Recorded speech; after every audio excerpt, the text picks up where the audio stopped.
नमस्कार, मी गायत्री स्वामी आणि आपण पाहत आहात सकलम न्यूज अनालिसिस मध्ये आपलं स्वागत आहे।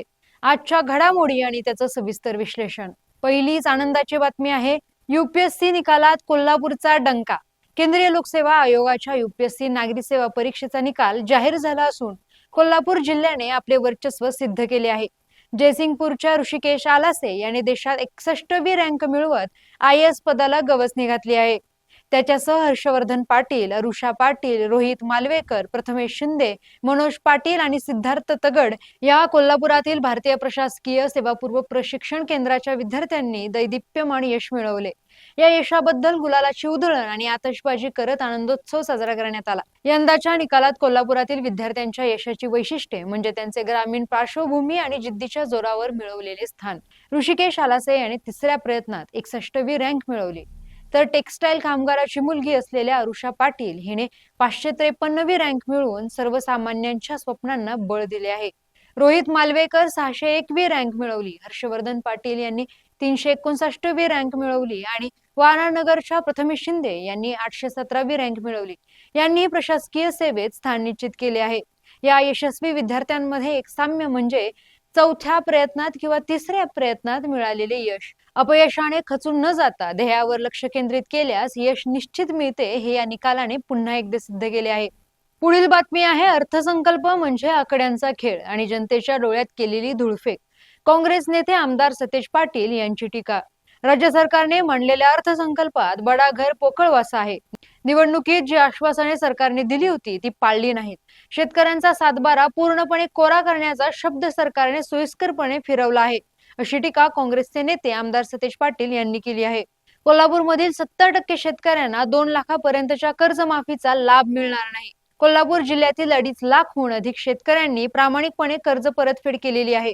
या प्रामाणिक शेतकऱ्यांना 2 लाखापर्यंत प्रोत्साहन अनुदान द्यावे। जाचक नियम व अटी न घालता सरसकट सर्व शेतकऱ्यांचा सातबारा कोरा झाला पाहिजे, ही आमची आग्रही मागणी असल्याचेही त्यांनी सांगितले आहे। तरुणांच्या बेरोजगारीचा प्रश्न वाढत असताना अर्थसंकल्पात ठोसपणे यावर उपाय काढलेला नाही। हा अर्थसंकल्प म्हणजे आकड्यांचा खेळ आणि जनतेच्या डोळ्यात केलेली धुळफेक आहे। हा अर्थसंकल्प महाराष्ट्राच्या खऱ्या वेदनेवर फुंकर घालण्यात पूर्णपणे अपयशी ठरला आहे। राज्य सरकारचा अर्थसंकल्प म्हणजे कॉन्ट्रॅक्टर पास अन शेतकरी मध्यमवर्गीय युवक नापास असाच असल्याची टीका आमदार सतेज पाटील यांनी केली आहे।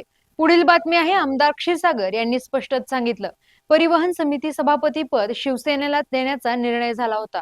कोल्हापूर महापालिकेच्या परिवहन सभापती पदावरून शुक्रवारी अनेक राजकीय घडामोडी पाहायला मिळाल्या।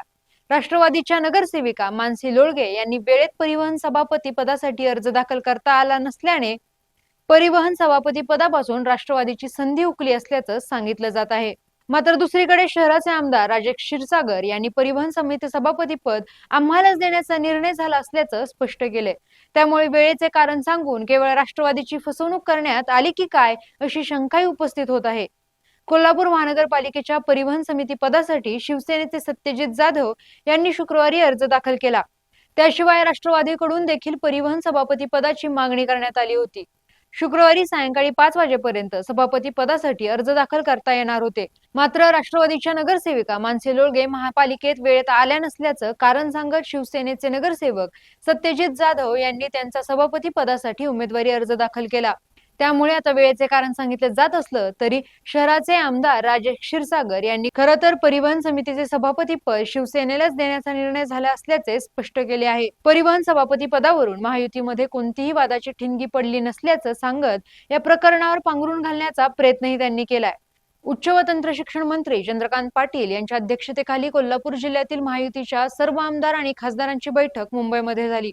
या बैठकीत जिल्ह्यात एक दिलाने काम करण्याचा निर्णय आम्ही घेतला असल्याचे त्यांनी सांगितलं। स्थानिक पातळीवर थोड्याफार गोष्टी होत राहतात, मात्र त्याची सोडवणूक आम्ही वरिष्ठ पातळीवर करू। किरकोळ मतभेद असतील मात्र ते माझ्यापर्यंत आलेले नाहीत, असंही आमदार क्षीरसागर यांनी म्हटलंय। पुढील महत्त्वाची बातमी आहे, इराण इस्रायल व अमेरिका युद्धाचा 8वा दिवस। इराण इस्रायल युद्धाच्या दुसऱ्या आठवड्यात प्रवेश करताना अमेरिकन राष्ट्राध्यक्ष डोनाल्ड ट्रम्प यांनी इराणला बिनशर्त शरणागती पत्करण्याचे फरमान सोडले आहे। ट्रम्प यांनी मेक इराण ग्रेट अगेनचा नारा देत इराणमध्ये नवीन मान्यवर नेतृत्व आणण्याची घोषणा केली आहे। दरम्यान शुक्रवारी रात्री इस्रायलच्या 80 लढाऊ विमानांनी इराणवर 230हून अधिक क्षेपणास्त्रे डागली, ज्यामध्ये IRGC विद्यापीठ आणि बॅलिस्टिक मिसाईलच्या भूगर्भीय तळांना लक्ष्य करण्यात आले।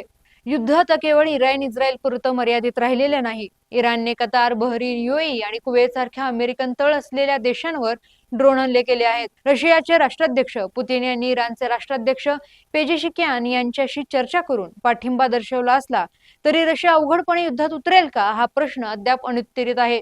दुसरीकडे इंडोनेशिया सारख्या मुस्लिम राष्ट्रांमध्ये अमेरिकेच्या भूमिकेबद्दल संताप वाढत असून राष्ट्राध्यक्ष प्रबोवो सुबियांतो यांच्यावर अमेरिकेपासून दूर होण्यासाठी दबाव वाढत आहे. पुढील बातमी आहे युरोपियन युनियनचा ऐतिहासिक क्लायमेट टार्गेट 2040 पर्यंत कर्ब उत्सर्जनात 90% कपातीवर शिक्कामोर्तब. युरोपियन युनियनने 2040 पर्यंत कर्ब उत्सर्जनात 90% कपात करण्याच्या ऐतिहासिक हवामान लक्ष्याला अंतिम मंजुरी दिली आहे. जागतिक स्तरावर हे सर्वात मोठे उद्दिष्ट मानले जात असून 2028 पर्यंत नवीन कार्बन मार्केट सुरू करण्याची योजना आहे. पोलंड आणि हंगेरी सारख्या देशांच्या विरोधानंतरही वाढती दुष्काळी परिस्थिती पाहता युरोपने हे पाऊल उचललेले आहे. यामुळे उद्योगांना 85% प्रत्यक्ष कपात करावी लागेल, तर उर्वरित 5% कपात कार्बन क्रेडिट्सद्वारे साध्य केली जाईल. हे उद्दिष्ट महत्वाकांक्षी असले तरी व्यावहारिकदृष्ट्या कठीण आहे.